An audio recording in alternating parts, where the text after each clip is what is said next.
On today's episode, we're going to introduce you to one of the largest family-owned onion farmers in our country, David Peri with Peri & Sons Farms. Thanks so much for being on our show. Thanks for having me. I understand that this is generations of onion growers, so tell me a little bit about Peri & Sons Farms. Well, my grandfather migrated from Italy in 1912, landed in Dayton, Nevada, and in 1918 he bought a little ranch in Lockwood, Nevada, right on the Truckee River, and started farming, and grew potatoes and onions and vegetables, and peddled them to the Reno area, and then raised 9 kids there. My dad and uncle, after that, they ended up staying on the ranch. They were identical twins. I grew up there at Lockwood, and in 1979 I moved to Yerington, started first onion crop in 1980, and now we're 4th generation. My wife runs the whole administrative department.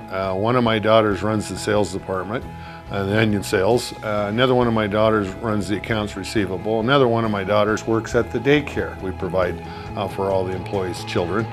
My son, he works out on the farm, and my CFO, Stephanie, she's my boss. Let's take a look around.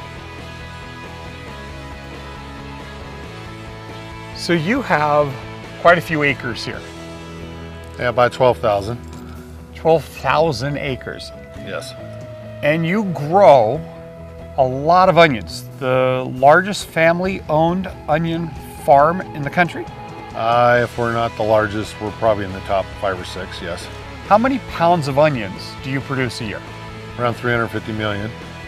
350 million pounds of onions. And there's a process. You were telling me that there's about 15, 16 stages just to grow an onion. Yes. So what are we looking at on this field? So at this stage, there's already been about 12, 13 processes up to the drip tapes put into the soil. That starts from ground prep. So first thing you do is you run a disc across it. You go into heavy ripping.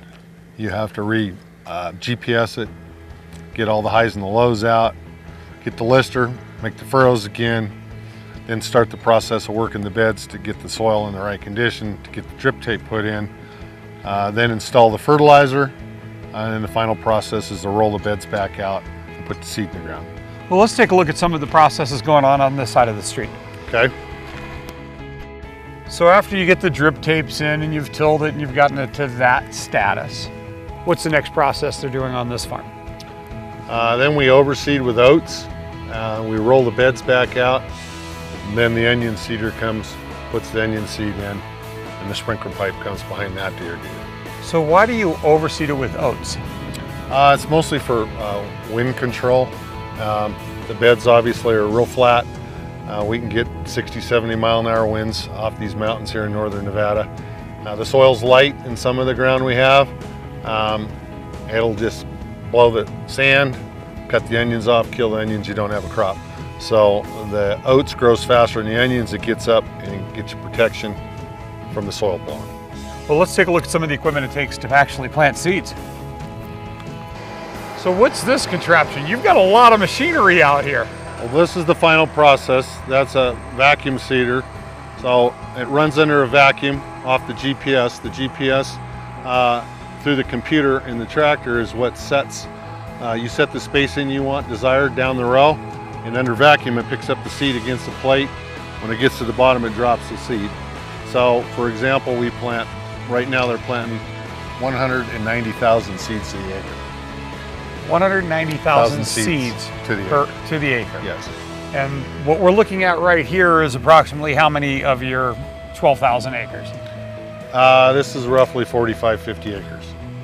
Notice they're pulling the drip tape back up now to hook up the water systems to it. But you have designed your own equipment to lay the drip tape. Yes, we're the only ones that install 6 drip tape on an 80-inch bed, so we had to design our own equipment to do that. Most applicators only designed to put 4, so we build our own applicators in our own shop facility. And you do that because of efficiency.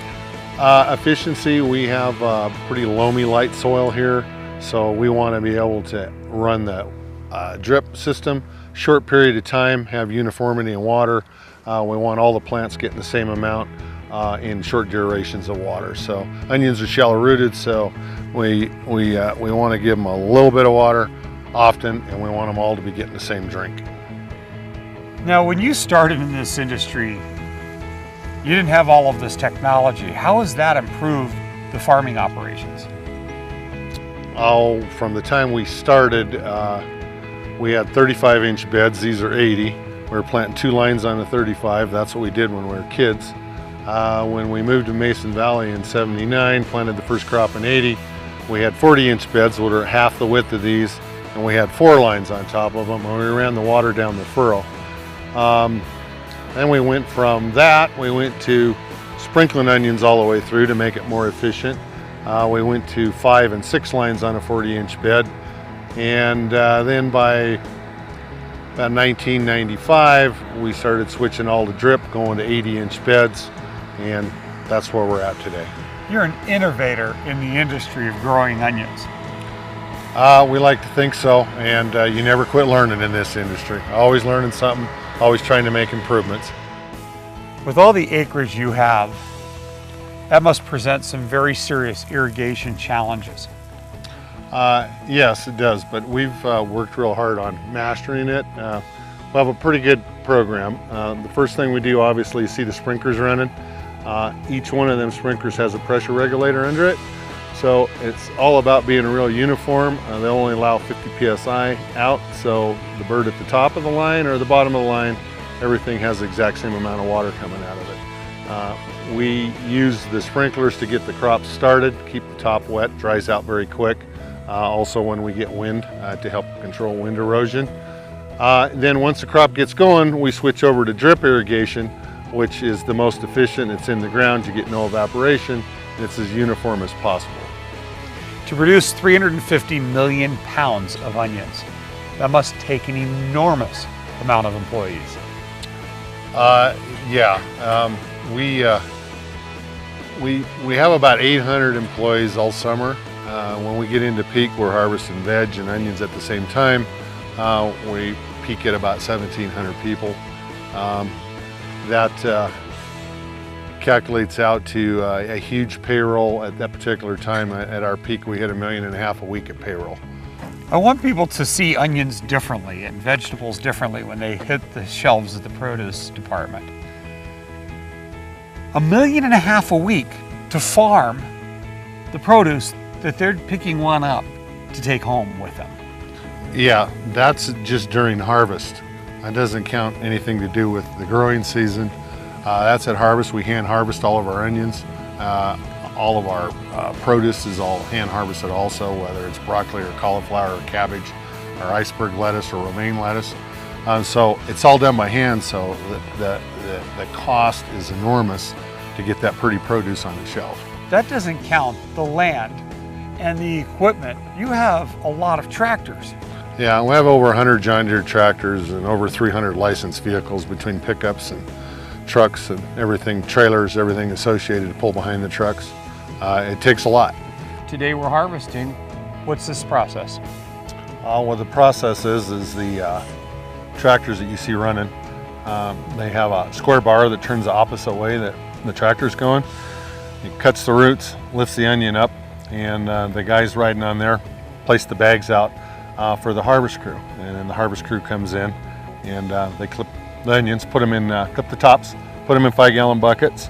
They put 6 buckets in a bag, and then we leave them in the field, let them cure for approximately 10 to 12 days. We harvest the onions early in the season when it's still hot, because we start in August. We do night harvest. So explain the curing process. Why do you have to cure an onion? Well, an onion likes to be dry, so as you can see, the tops still have some green in them, so they're going to clip the top right about here, an inch or two from the bulb, and you want that to completely dry down, and we want the roots, which still have moisture in them, to completely dry. Otherwise, a disease can enter in through any moisture in through the neck. Then, once they're dry, they're hauled into storage. At that point, they like to be stored around 34 degrees. So then you get them cold and store them at 34 degrees, but they have to be dry first so you don't have free moisture. So is this machine knocking down the plants? No, the tops fall down on their own. So how an onion grows is, first thing it does is it grows the top. So when it's growing, it grows this nice big top, and then it's triggered to bulb by day length. And so this particular variety was probably triggered to bulb right around the 4th to the 10th of July. Then it puts all its energy to the bulb. Doesn't really grow a lot more top, grows some more growth out of the center. Leaves fall off as it's growing. Once it gets mature, neck gets weak, they fall over. So basically they're like dominoes. One just pushes the other. When they get weak, they all fall down. And that's when you know it's time to harvest? So they tell you automatically it's time to harvest? Well, there's a little bit more to it than that, but so to speak, they do fall over on their own when they're mature. That's correct. I noticed these bags say organic on them. You really have control over that in this location.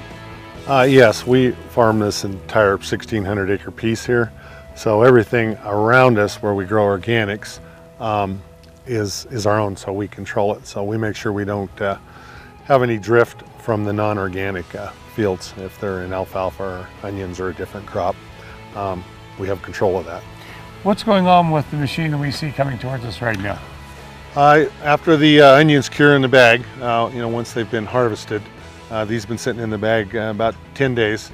Now they're being loaded into what we call V-bed trucks. They have a continuous belt in the bottom of them to unload them. They'll go into storage from here. So this is just the process once they're field cured to bring them to storage. It's nice and chilly in here. Yeah, it's cool. It's well insulated. What are we standing in? We're standing in a plenum. Now, what does the plenum do in the harvesting of onions? Well, this is a storage building, so you have to keep air moving through onions all the time. You can't keep them without air movement. So you have fans that pressurize this plenum, blows the air through these troughs, goes up through the onions, comes back around, goes through the refrigeration coils because keep them about 34 degrees, and back, pressurize the plenum, goes around, goes back through the coils to keep the heat extracted all the time. Well, let's take a look at the other side where all of that happens. Now this is a lot of onions, but this isn't even a full room. How many onions can you get into this room, and how many of these do you have? Each of these rooms holds 60,000 50-pound bags. We have 60 of these rooms. Well, let's take a look at what you do when you take them out of here. Okay. Well, someone watching this may see sorting and packaging going on. This is really where the rubber meets the road. This is where Peri & Sons becomes the industry standard in onions. Yeah, I mean, it starts with the growing. We're one of the premier grower, packer, shippers, is what we're known in the industry.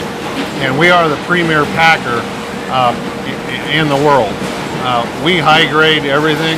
We pack, we have stringent pack rules, and so our finished product exceeds any standard in the industry, and that's what separates us from the rest of the grower, packer, shippers in the country.